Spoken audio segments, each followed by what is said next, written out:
Hello and welcome to the Tally Talk podcast. Before we begin, I'd like to tell you a little bit about Tally.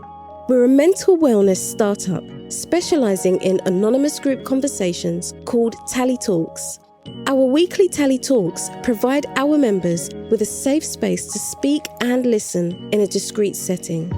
This podcast will give listeners a feel for our weekly conversations while being anonymous. For this podcast, all participants have agreed to the recording while keeping their identity confidential.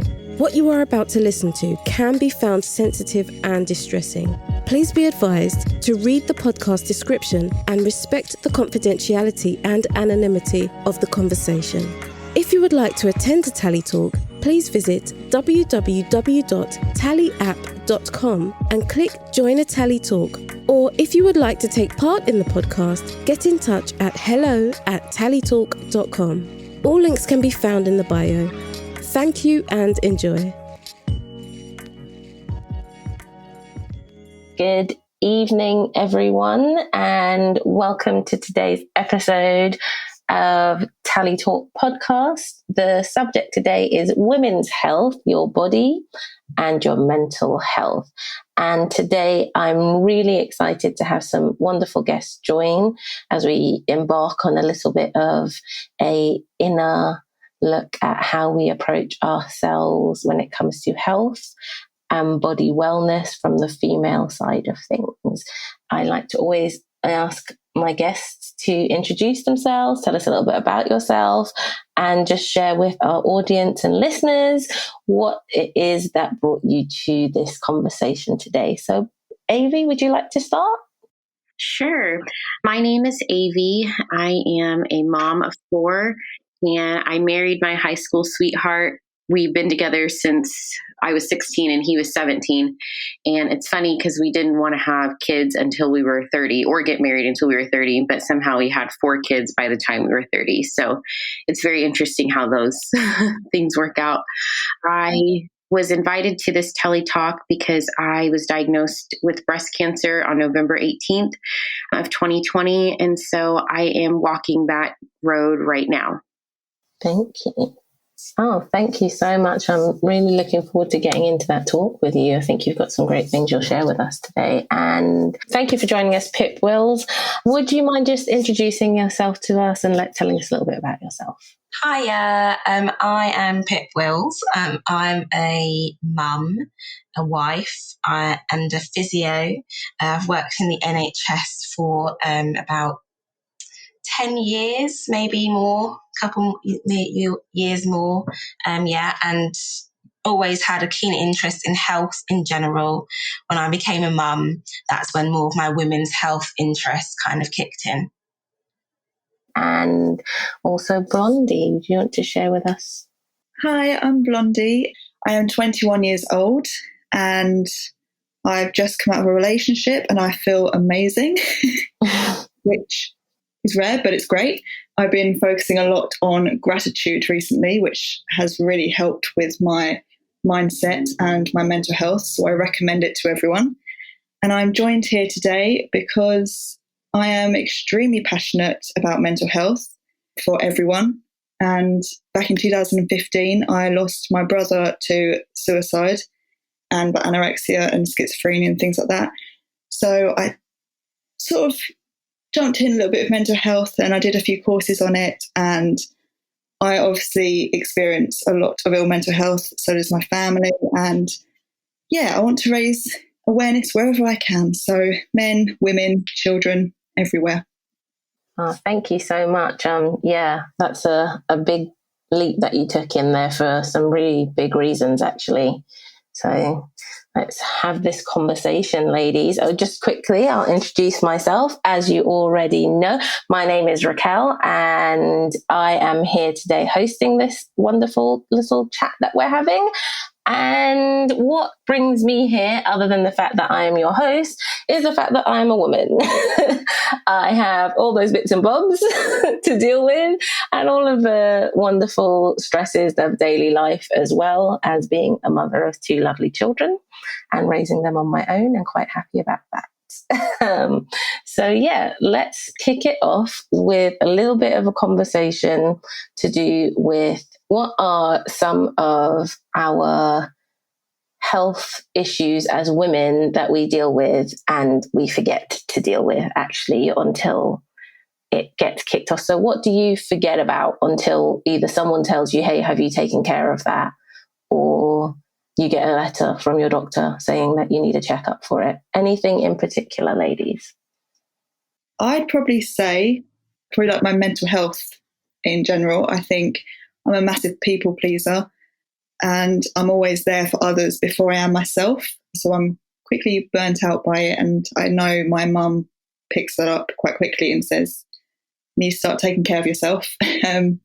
So yeah, I think doing a lot more self-care is definitely on the to-do list. I can definitely relate to that.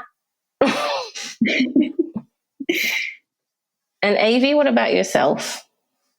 Well, first of all, I can definitely agree with you, Blondie. I feel like for me, just being a mom of 4, it's so easy to let my mental health go on the back burner or, my self-care routines because I'm so busy taking care of everybody else. Luckily, being diagnosed with breast cancer really opened my eyes to, oh my gosh, I have to take care of myself. And at this point, even before I take care of my kids, because my life depends on it. So I definitely understand where you're coming from with that. For me, mental health is a big one, but I feel like throughout, from when I started being able to take care of my own health things, pap smears, I've put those off. I think, I don't even know how often we're supposed to get them, but I know that I don't go regularly. And then, other women's health things like self breast exams or looking for lumps. Those are all things that I neglected for a really long time as well. So just a lot of those routine medical things I know I should have been doing, but I wasn't. So, and I know that that's probably the case for a lot of women. So true. Actually, you literally hit so many of the things I wrote down before this recording tonight. And I was just like, oh, let's talk about self-checks, breast checks, and, how often do we do them? Because I never, ever remember to do them until someone goes, oh, yeah, they're really important. And I'm like, yeah, I do them. I don't. I forget all of the time because they're just there. I stick them in a bra and go. And I think so often we're guilty of that because we just take it for granted until, unfortunately, something shocking happens, like in your case, Avi, where it was a really, being diagnosed with breast cancer can be such a shocking thing. I think unless it's there in your family and in your face, we take it for granted. Why do you think that is? Why do we, obviously they're there, like I said, but why do you think we take these things for granted? Pap smears, breast checks, things like that.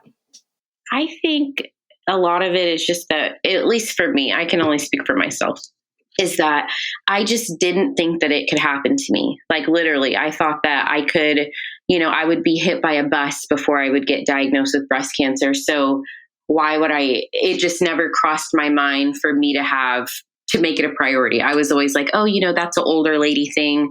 So I just never pay attention to it for that very reason. But unfortunately, it can happen.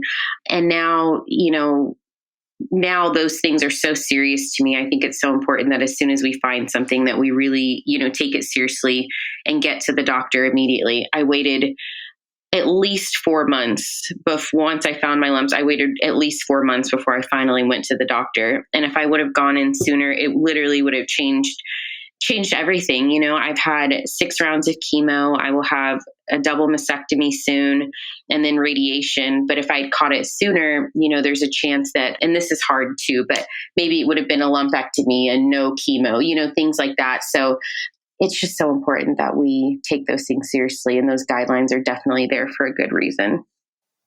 Yeah, I hear that. Do you mind if we explore a little bit more on that? Yeah, absolutely. So I had actually, I don't know if I had mentioned this before, but I was breastfeeding my son when I found the first lump. And then I breastfed 4 kids. So I'm like, surely, this is just a milk duct. It's going to go away. no big deal. Definitely didn't think it was going to be cancer. And then, as I said, 4 months went by. And at that point, my son had just stopped gaining weight randomly. Well, he had not gained weight since his last appointment. So I was like, maybe this is a good time for me to stop breastfeeding. And also at that time, 2 more lumps had popped up. And so I had 3 total. And then by that time, I'd finally said, you know what, let me go in and get this taken care of. I think a big part of me also waiting so long was because I didn't have insurance at the time. And so I was like, what is the point of going in and they're going to just tell me it's a milk duct that's clogged, and I'm going to have to pay like $600 or something like that. So I feel like when women don't have access to good health care, that is also an obstacle that stops them from going and taking care of themselves. It's a very important component that, I think a lot of the focus has to be on for sure. And that is one of the key differences, I think, in the American healthcare system to the UK is that here in the UK, we're quite blessed. And I think sometimes we take it for granted, the fact that I don't have to think about health insurance to see my GP for that situation, but I still might have done exactly what you did. And the only time I can think I've ever found a lump in my breast, I fully avoided going still, and I didn't have that worry. Did you talk to anyone beforehand? How did you feel about talking to people about it? I did. I was really open and transparent. And looking back, I'm just like, how foolish. Like I was, casual conversations with my friends about how I have a lump and I need to go and I need to go. And I mean, I know I had this conversation so many times. Like one time, even on vacation, I had told a friend, and then like months later, she came into my town and she had told me that she had a dream that I found a lump, and she was like, you really need to go and get it taken care of. And I did actually have an appointment scheduled at that point. But it's just really interesting how many conversations I had, and not many of my friends were like, hey, go get it checked outside of that one. So it kind of even made it lower on my priority list because it just couldn't be cancer in my mind. Yeah. Blondie, have you ever experienced anything like a breast cancer scare or known anyone who has? I mean, I have really bad health anxiety anyway. So if I do feel something, I do get very worried about it. But thankfully, it hasn't been anything bad. But I think I know I get worried, or I won't see someone because I'm scared in case it is something bad and something that I don't want to hear.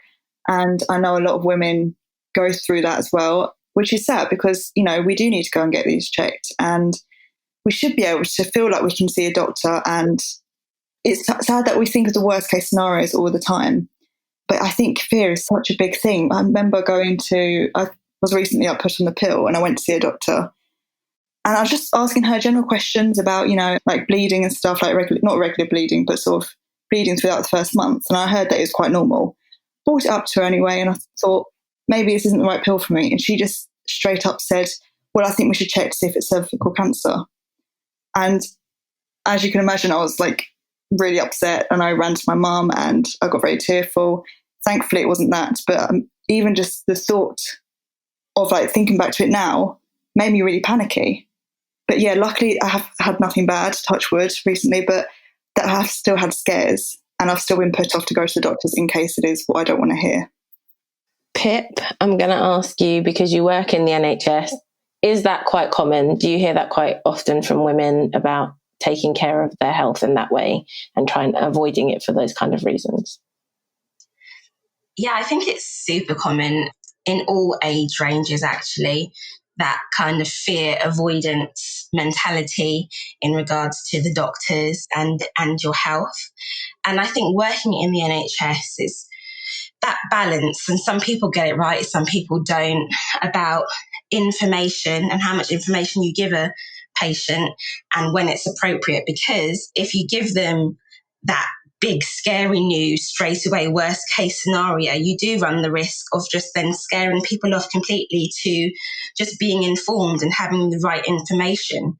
Just jumping to the worst case scenario puts people off really quickly and sometimes detrimentally as well. Yeah, I agree with that actually, because it did put me off seeing her. And funny enough, it was actually a private GP, so I paid to see her. And I also remember I told her about, anxiety I was feeling, and she just sat there and told me to picture myself on a beach, as if that was going to And I sort of thought, you're a GP, like. And I said to her, the pill is really making me upset and it's making me really depressed, and I just don't feel like it's right for me. And she completely brushed it off and said, oh, you'll be fine. Even after telling me what she had told me about the cervical cancer scare or the fact that I might be pregnant. But yeah, she really put me off seeing her. So I don't go to her anymore. And I'm now seeing an NHS GP, which is so much better. But yeah, it does put you off seeing someone if they give you that scare. And that's why I think the power of words is so important. Mm-hmm.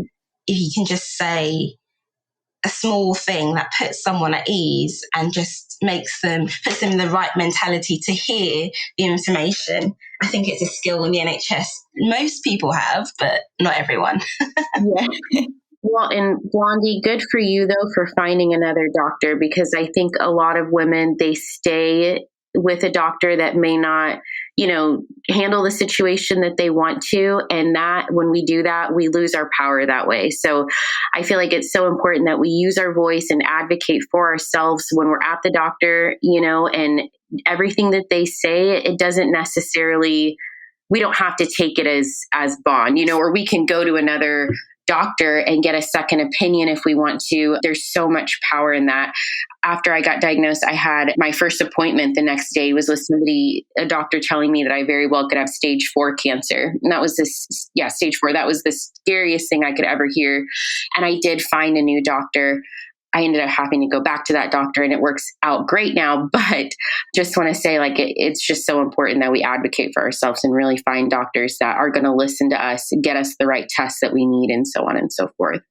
And I think that's a really good point to make, actually, and something that we should explore a little more, because there's such a mentality where you're in the doctor's office and whatever you're being told, you kind of just take it as, well, they are the authority here and I have no right to question it, but it's your body. And if you're not happy with how you're being treated, it's so often not thought of that we can say, actually, can I see someone else about this? Or actually, I don't feel like you're paying enough attention. Can this be referred? And I've only recently come into that degree of understanding that I have the right to say, actually, no, this is making me uncomfortable when I'm in a smear test.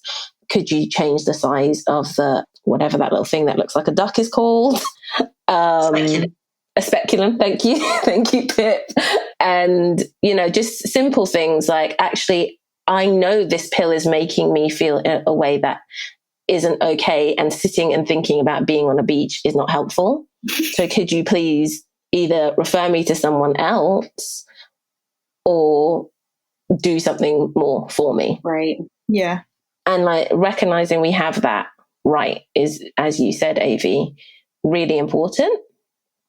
But why do we feel as women, or in general, actually, why do we feel that we can't do that? And do we talk about that feeling with our friends?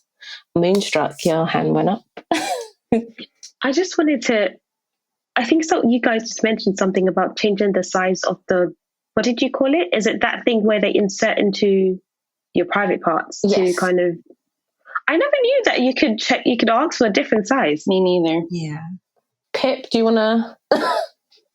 Yeah, well, I think that's because back in the days, you couldn't ask for a different size, and they were metal and cold and horrible, and no one really considered, if it was uncomfortable or not. It's only quite in recent years that they've now changed to plastic speculums that come in different sizes, because things like if you've never had a baby before and things like that, it affects how easy it is to get the instruments in there. So it's only recently that they've given people that option, but thank God that they have. And luckily, most nurses or doctors, when they do the examination, will be able to see, either they'll try one, realize it's not fitting and try and change it, or they ask. But most of the times they're able to, they're pretty well, they've got enough experience to be able to see whether it's going to fit or not, which is why you probably haven't had to ask. But you can ask if it is uncomfortable. Has everybody here had a smear test before? I haven't yet. I think, is it 24? So yeah, I'm 21, so I haven't had it yet. But the thought does play on my mind. I know I'm going to be very nervous beforehand. Yeah, my first one was it was a scary experience for me. And it's interesting to see that you can, I feel like, the option to even have different sizes of that thing, is it called a speculum? Speculum, yeah. It would be good to know that you can actually ask for different sizes, because I feel like weeks leading up to my first smear test, I was dreading it. Even the experience of having to expose yourself, even though it's to a lady nurse, it's just like, it's very nerve-wracking. And I feel like probably there could be a lot more information and a lot more care into, okay, what to expect on your first smear test. Yeah. I think I think conversation, you're right, is really important. I mean, there's no way around it. A smear test is going to be uncomfortable. You're going to feel exposed. It's not nice. And I would be more concerned if someone was looking forward to their smear test. Like, it's normal to feel a bit nervous about it. But I do think information does help. My first smear, I was 25 when I had it, but I had worked in gynecology for about 3 years before that, some of that time in the smear clinics. So luckily for me, I kind of knew what to expect. I kind of knew what was coming. I knew the little techniques that they would use to help make you feel a little bit more comfortable. And I think having that knowledge, I was fully prepared for it. I knew what to expect. And so the experience was uncomfortable, but it was fine. It was 2 seconds and it was done. And I feel like just having a conversation early on would be beneficial. I spoke to my sister-in-law about it, just brought up cervical smear test, and she freaked out just because we've never had that conversation before. And it made me realize, wow, I need to start talking to her about it. This is important at this young age, all these years before the smear test. She needs to know what to expect so that when it happens, she understands the importance of it and she'll feel more comfortable doing it. And I think that's like a really key point. It's having those conversations. I don't even think I have these conversations with close friends, except to hear them say, oh, it's really scary beforehand, before I ever had one. And, oh, it's so uncomfortable. It's so painful. And I heard so many misconceptions, and misconceptions about it. Oh, I'm going to bleed loads. Oh, I'm going to be bent over in pain. It's just, and then I heard stories with similar things, and nobody really explained to me just how important it was. And, it's done very, very quickly. Blondie, did you want to share something? I was only going to bring up, I don't know how many people know her. I know she's a very big YouTuber, Zoe Sugg. So obviously her audience is like a mixed age group. And I know she put out a video where she went to have a smear test done. And obviously it wasn't like, showing everything, but she basically took the camera with her to show her what happened. So from the start of the appointment to the end of the appointment, and how quick it is to get it done. And she spoke about how she felt beforehand. And she also was very honest and said, look, it's uncomfortable, but it's really important that we get it done. And it's over within 5 minutes. And I thought, when she put that out, I thought that is amazing to do that, because so many young women are going to be terrified for the first time or a second time, whatever. And to put that out to such a large audience, I thought was amazing.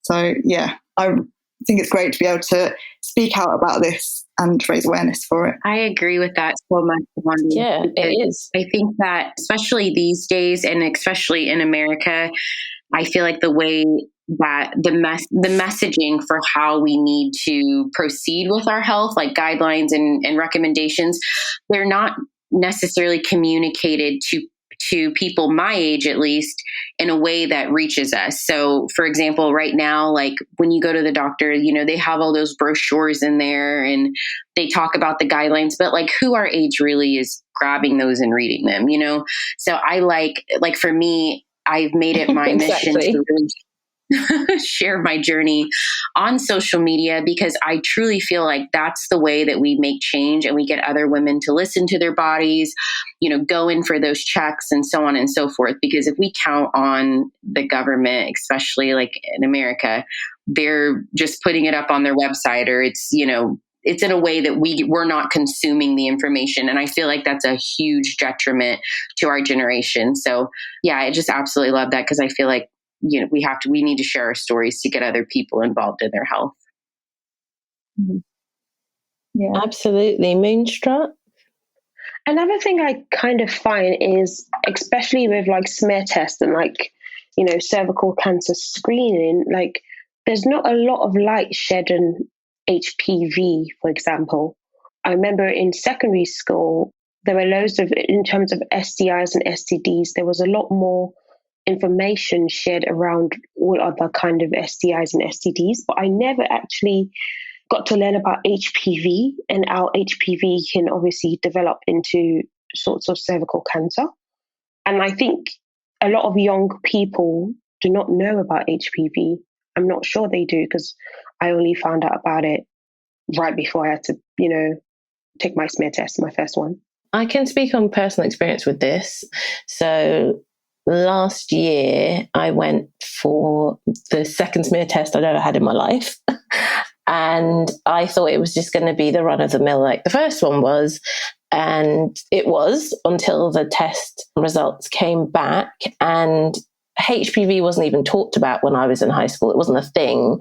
And then they had the HPV vaccine, which obviously I was too old to be given when that became a thing. So I think a lot of young people don't think about HPV in general, because it was either not talked about and it just wasn't even an issue when we were growing up. And then the other side of it is now they have the HPV vaccine, and I don't actually know what the regulations, if it has to be topped up. I don't think they know themselves with that. And then the flip side of that was I came back, tested positive for HPV, and had an irregular smear test come back. And so they had to do another test again. And like the first thing you read in the letter is, it's cervical cancer, it's potentially cervical cancer. And my world came crashing down. I was like, I've got 2 kids, I'm going to die. This can't be how I die. I need to raise my kids, blah, blah, blah, blah, blah. It was all emotional. But luckily, I have a few friends and family in the NHS working in healthcare, working around gynecology and things like that. And I didn't even want to go back. And they kind of talked me through it, explained to me what was going to happen. I had another friend who had a similar result. And she's like, you know what? I'll come with you. I will come with you and come through the whole procedure with me. And I went back, got another test. They decided that it was a higher grade and more concerning. So there was the whole I'm going to die thing again happened, because they used all the scary words. Like Pip Will says, it really is about the power of words, because my brain went into absolute fear mode and the anxiety kicked in. And I didn't know if I should have the procedure. And yeah, it was just horrible. But I ended up having it. And it was just the tiniest, shortest little procedure. And they had to remove the tip of my finger sized part of my cervix, which was very uncomfortable. But the pain lasted, I can't say, like maybe 30 seconds. And then it was done. And I had an afternoon of really bad cramps. And that was it.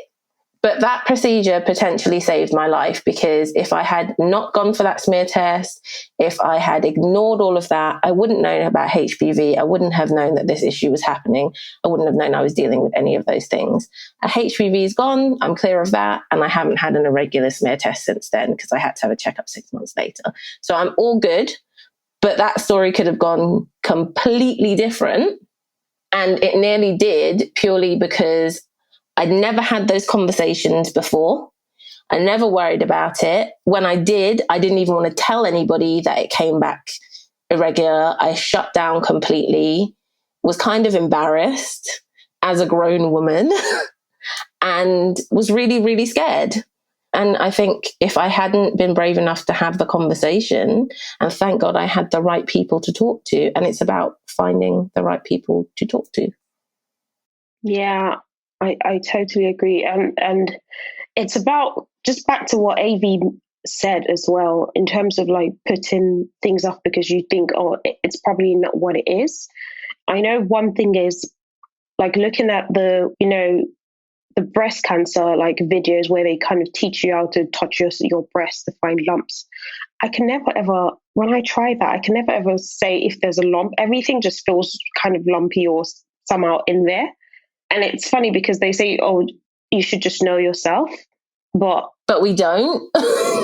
yeah, it's not that easy to kind of know all of that. And I think for many people are probably in the same shoes with me where, you might feel around and try to watch the video and follow on from watching the video. And it just feels like, okay, yeah, I'm not getting anything. And then also the thought of having to go to the doctor or for the doctor to touch you as well. It could be something quite off-putting, but it's so important. I think you're right. It's really important. And it's really important that we know that like you can also you can ask for a different size speculum. You can also ask for a different doctor if you're uncomfortable. You are allowed to do that. Yeah. Which is something we don't think about. And also I've had doctors come in and they just start touching me literally without even asking. And that bothers me so much. I'm not cattle. I'm not, I'm not just a number. I'm a real person. So you should ask my permission because, you don't go into other settings and just touch people. So that really puts me off. I think that it's just so important that we say our boundaries as well before an appointment. For example, this weekend I was in urgent care because of my eye. And I have a lot of anxiety around going to the doctor just because of everything I've been through in the last, 5 or 6 months. So for me, it's very important that if it is a new doctor, I say, look, I need you to explain what you're going to do before you do it. If you're going to touch me, please tell me when you're going to. And I feel like those things are very, very, very fair. It also makes their job easier because they know exactly what they're doing right or what they're doing wrong as well. So that's been really helpful for me to make sure I say my boundaries in advance. And you know what? I have actually asked my GP, it was a female GP at the time, to help me do a self breast check so that I knew what I was doing. And that's what they're there for. But I don't think people would necessarily automatically think, oh, let me ask my GP because I have no clue what I'm doing, just to guide me through that process so that I know what I am doing and have that conversation with your GP as well. There is this, I think it's a website called Copperfield, which I'm sure many women do know about, but they send out a text every so often to remind you to check your breasts, which I think is brilliant because you do forget. You just go about your day and you don't even think to check because, as we said earlier, they're just breasts and they just sit there, So it's good to have that reminder and think, oh yes, I probably should check that, especially if you're in the shower or something, just do it while you're in there. And I think they also tell you how to check your breasts, I think. But yeah, I think it's just such a good idea to do that, to remind women, because we are going to forget. Yeah, I think we do. Pip, I know you work in the medical field. Honestly, how often do you do those kind of checks? Yeah, I'm going to be honest, not a lot. It doesn't come into my mind that often. And I know when I was younger, just the thought of fondling my breasts kind of really creeped me out. So I definitely didn't do it when I was younger either. So I think, yeah, it would have been really nice to have maybe kind of a small group session of exactly how to do it, because you get told it and you can watch a video, but I think because I'm a physio and we're quite handsy, I think there's nothing better than having a physical person there showing you exactly what you need to do. There's a confidence in having a professional show you what to do and do it correctly. And maybe when as a teenager, that would have been a way for me to be more proactive about these kind of things. But even as an adult now, I'm still not as proactive as I probably should be.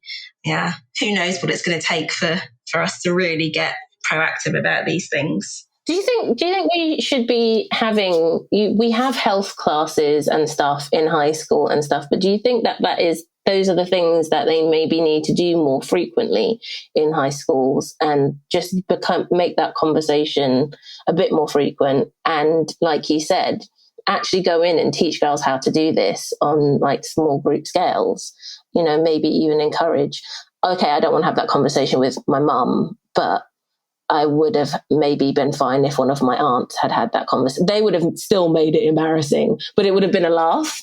Yeah, I think so. I think when I was in high school, really the only talk we had was the sex talk, which everyone knew was coming and it was funny, and which of course it would be when you're a teenager, but that was pretty much it. And there was not really anything more body conscious kind of informative talks, which I think now, talking to like my family members who are a bit younger, I think that they would find it really helpful. I try to have those conversations with them now, and they do freak out like teenagers would. But the point is, they're aware. And to me, that's the most important thing. Absolutely. Blondie? Yeah, just to add on to the like body talks and things that we have at school, because obviously, as you say, we do talk about sex in school, but even then, I don't think we spoke about it enough. I think all I remember from it is if you have sex without a condom, you're going to get pregnant, or like we were told. And looking back at it, I was talking to my sister and my mum about this. I'm very close with them, thankfully, but we were discussing like pregnancy and how easy it is to get pregnant. And I'm going to be honest, I feel ashamed to say this because I feel like I should know it, but only recently I found out that there's a certain window where you're like more likely to get pregnant. Yeah. Which is, when you're ovulating. But I was talking to work colleagues as well, and they agreed, and they said, well, we just thought it'd release eggs all the time, and then you just end up getting pregnant whenever. And things like this, like we need to speak more about it, especially in schools. Like, and when you're 16, 17, no matter what gender you are, you're going to be getting sexual, whether it's with yourself or with others, and you need to know about these things. I think you do, and I think it's about making, I hate using this term, but normalizing that conversation, because like you said, like you have the conversation rarely with even your friends about how your body's working or feeling, or if something's unusual. And I cannot say, because teenagers, like Avi said, you go about thinking it's never going to happen to you, and you'd sooner be hit by a bus than have something like breast cancer or cervical cancer. But the truth is, you can. It's rare, but it can happen. And we're not aware of the signs of it because we don't talk about it. We don't have aunties or mothers and friends that, generally speaking, unless it is in their face and they're dealing with it, nobody wants to have those conversations. Moonstruck here. I just wanted to kind of echo what Blondie's kind of saying. Only quite recently as well, I kind of witnessed my sister give birth, and there was this advert on the Grammys, I think 2 years ago now, and it was talking about when women give birth and having to spray some gel up there in their vagina to kind of cool it down. And this was the first time I kind of started to learn about tears and rips and all of these things that come with childbirth. And I posted something on my stories, and somebody kind of sent in a message to me, and she said, you know what, I felt so betrayed by my mom and my aunts when I gave birth, because nobody ever told me half of the things I was going to experience. And I feel like women don't even talk about these things. Like, I didn't know that you could actually get ripped down there. I think you're so right. I think you're so right. Luckily, my sister was like brutally honest with me when I was pregnant, and she just told me everything, not in a horrible way, just the things that people never talk about, like how you feel that your insides shift because a human is growing inside there, and your organs have to make way for that, and you feel that, and it's weird, but no one talks about it. And how I remember feeling that I was in my nine months of my pregnancy, and I was like, well, what if I'm in labour now and I just never know? Like, how would I know? Because no one talks about what happens. And my manager at the time, she looked at me and she said, "You will know." You'll know. But yeah, we just never talk about it. I completely agree with you. I went through my whole pregnancy like, what? I'm in the medical field. How did I not know that any of this happens? And that's even on a mental health standpoint as well. I have 4 kids, and with my 3rd pregnancy, I had postpartum anxiety, and I had no idea that was even a thing. But I was just struggling so bad mentally. But it didn't. It didn't necessarily feel like depression. Anyway, I was just so shocked to find out that postpartum anxiety was even a thing. Grateful that I was able to get through that, but that was a really, really hard experience, going through, intrusive thoughts and thinking that I couldn't keep my baby safe or myself safe, just constantly, all the time. So I'm so grateful that at my 6-week appointment, I talked to my doctor and he was able to get that information, because again, I had no idea, absolutely no clue. But I think it's because I feel like when it comes to women's health, just like with men's health, it's kind of like this giant taboo, and we're not supposed to talk about the bad or the scary stuff in it. It's like with pregnancy, you're not supposed to talk about the scary stuff. You're supposed to be like, it's all beautiful and they just floated out of me, and there was nothing scary about any of it. Oh, morning sickness fades away. And actually, no, sometimes it's awful. I'm really happy I'm having this baby. I'm really, excited to be a mum. But actually, right now, this second, it's gross and I'm not enjoying it. And to say, if you say that generally, people are like, oh, but it's a blessing. And you kind of feel bad, especially when you're a new mum, to say that. And it's, if you've never been a mum before, like Blondie and Moonstruck, I know you've not got kids. I think if you turned around and said, but that looks awful, you'd kind of feel like you'd said the worst thing in the world. Am I right? Absolutely. Yeah. Yeah. Do you know what, I'm actually writing an article about societal expectations on women. And I started writing about mothers and how they're, expected to be these angels, which you all are. You're amazing, these mothers. But, you're supposed to have a full-time job or a part-time job. You're meant to look the part all the time and look glammed up. You're meant to be the perfect mother, like gets loads of sleep. You look amazing. You're doing amazing. But it's not.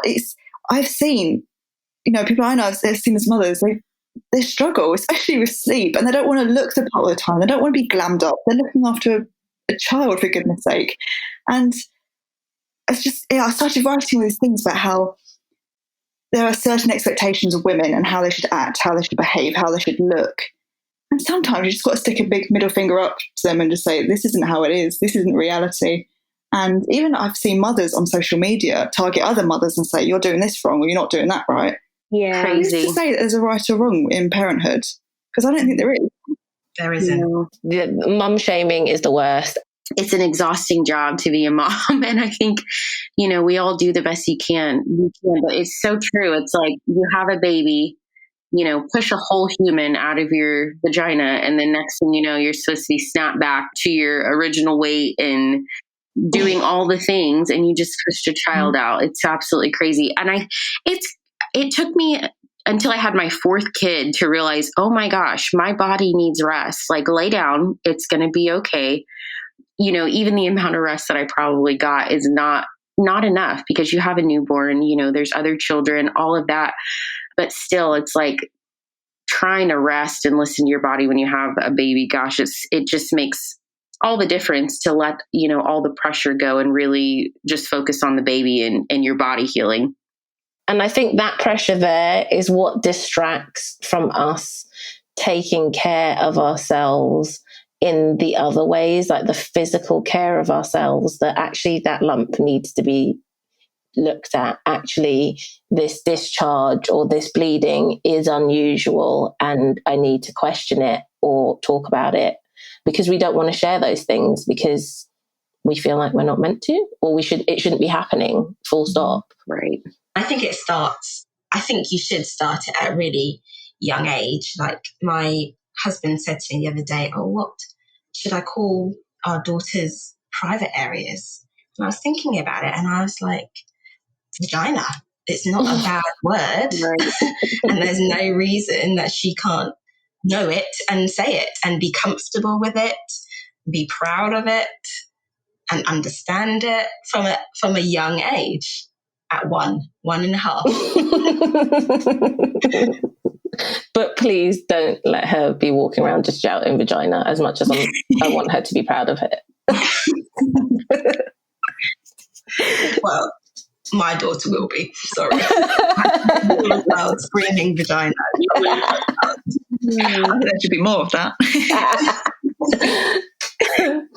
But yeah, no, that conversation, those like early conversations and that early confidence in knowing your body, I think is what's key in the situation. So I always ask questions and get people I know to ask me questions in case I miss out anything that I feel like we should be talking about, if that makes any sense. And I post them to you lovely ladies. So I'm just going to do a couple because I know we've spent a long time today talking, just kind of enjoying the chat. So one of the things I was going to drop on you ladies, and this is for the pregnant ones. Can you get pregnant when you are nursing? So do you guys know, can you get pregnant when you're nursing? Yeah, you can.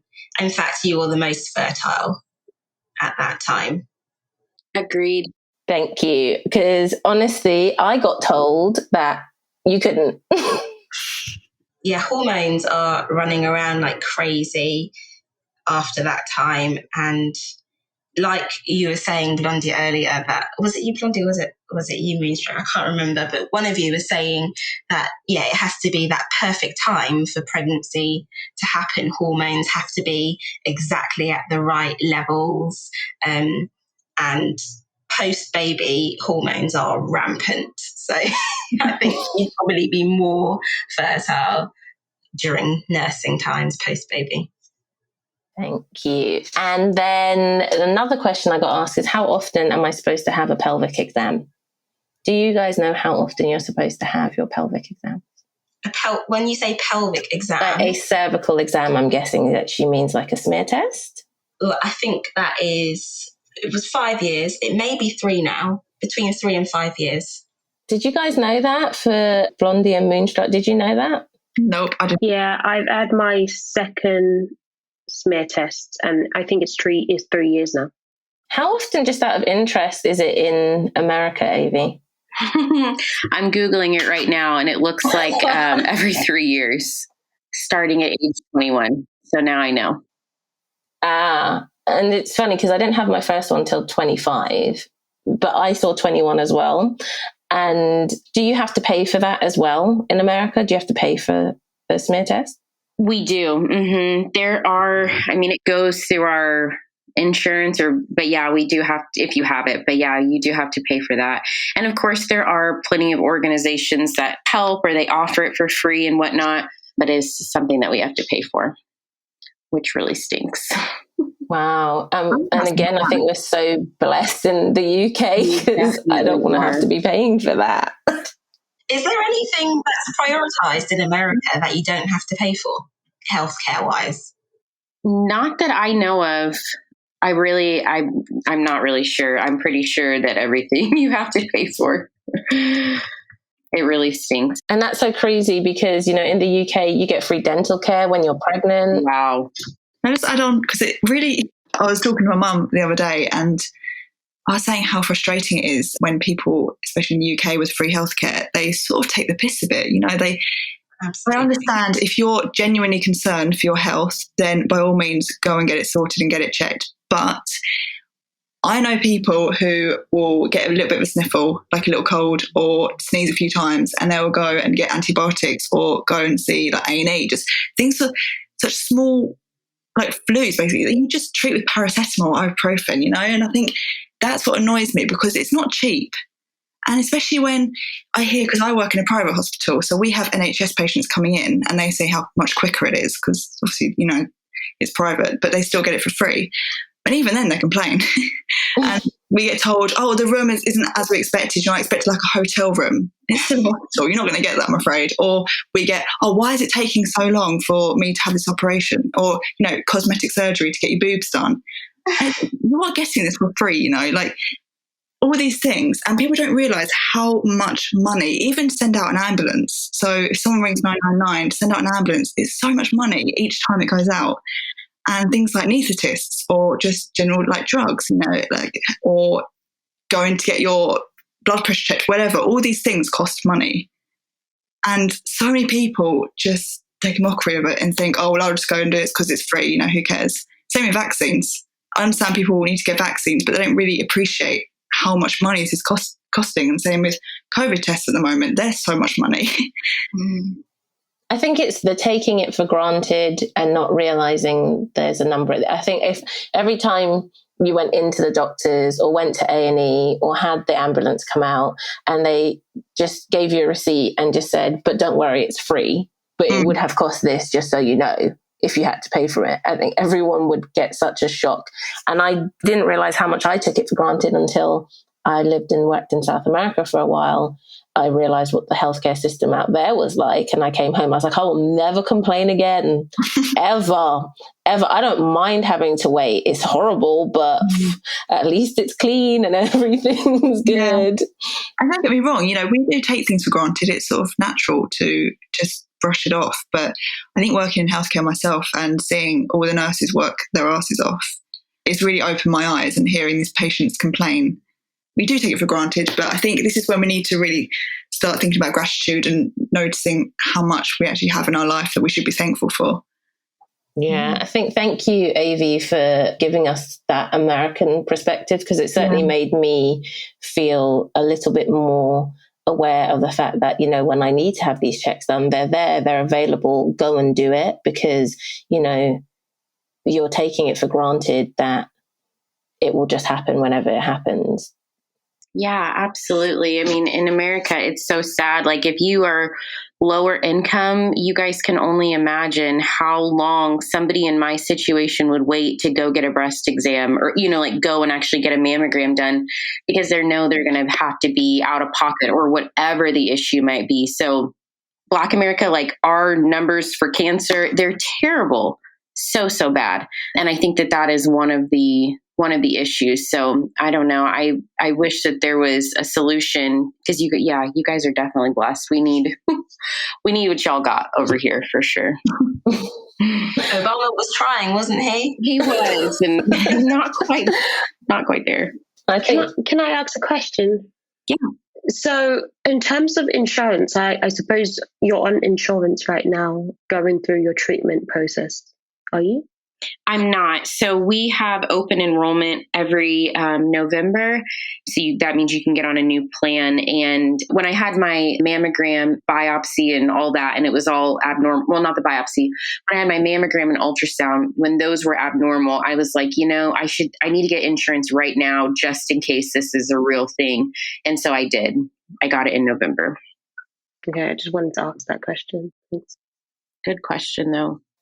Well, thank you, ladies. Thank you for what has been a really enlightening conversation this evening. Thank you for sharing and also just being fun to talk to, actually. I always like to end anything that we're doing with podcasts with just a little takeaway, or if there's something that you want a final thought on or share with our listeners. So for me tonight, my takeaway is going to be that I definitely need to think about having more open conversations with my own daughter and other young people that I'm around about their health and well-being and knowing their body. And also to be a bit more aware of my own body myself. Would you like to share anything, Avi? My takeaway also is that I'm going to be a lot more intentional about talking to my daughter also. And telling her to listen to her body. And most importantly is leading by example so that she just always knows, like, this is how we do things. This is the norm. If something isn't right, I should check it out right away. So that's my takeaway. And my final thought is just that we as women, a lot of the listening comes from like us being completely still and quiet and listening, just being okay with being alone with our thoughts. Because I feel like when we have those moments, that's when we get enlightenment and we get used to listening to our body in those ways. So then when our body, gives us a signal like a stomach pain or pain or something like that, we're like, hey, this is off. My body is telling me something. I need to go get it taken care of. And I just so firmly believe that starts with us being okay, being alone, being still and quiet and getting used to our body. So that's it for me. So true. So true. Blondie? Yeah, I agree with that. I think I'm going to definitely be more aware with how my body feels and get to know my body a lot more so I know what's not normal. And I want to raise more awareness. I've already got a mental health page on social media, so I might sort of use that to raise awareness for this as well and checking your body, whether it's male or female. Yeah, and I think I'll talk to my friends a bit more about it because it's not spoken about enough. And just starting the conversation is enough to hopefully spread the word a bit more. Gosh, yes, starting the conversation. So true. Pip? Yeah, I think like the rest of the mothers, definitely a priority is keeping that conversation open from an early age with our daughters and the other girls, young ladies in our families and friendship circles. And I think also being in tune with my own body, that can get neglected so easily. So I think that's definitely something that I need to go away and think about doing more often. Thank you. And Moonstruck, did you want to chime in before? Yeah, I think my takeaway is I'm going to book myself a mammogram test because I've been putting that off and I've been trying to give myself a test, cup of fill test. And I'm just a bit worried about a few things, but I think I'm going to actually book myself a mammogram test. And another thing is when I go to the doctor, I can set my boundaries and I can also ask for different sizes of the speculum. So that's my takeaway from this. I can ask questions and set my boundaries before someone touches me or the ill professional touches me. Hey, so we've all got our little takeaways, and look at that. Someone's actively taking a change in looking after their health there with Moonstruck, which I love. I love that. And I hope that anybody who's listening, if you haven't booked your smear test, please go out and book your smear test.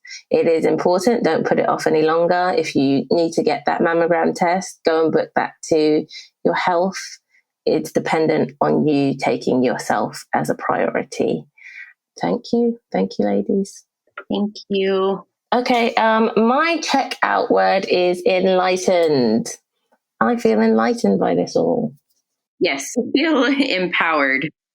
I feel inspired. You're all such inspirational women, and I'm so glad I joined this today. Oh, thank you. And Pip? I think my word is free. I think there was a sense of freeing and freedom talking about this stuff. So yeah, that's my word. Thank you. And Moonstruck?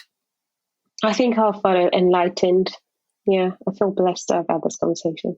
Yay, I'm so glad. Thank you, ladies. Thank you for listening to the Tally Talk podcast. Remember to subscribe to our channel and be the first to access our weekly episodes. If you would like to leave us a comment, then please email at hello@tallytalk.com. We would love to hear your thoughts and suggestions. For all other inquiries, please visit www.tallyapp.com. Thank you and see you next time.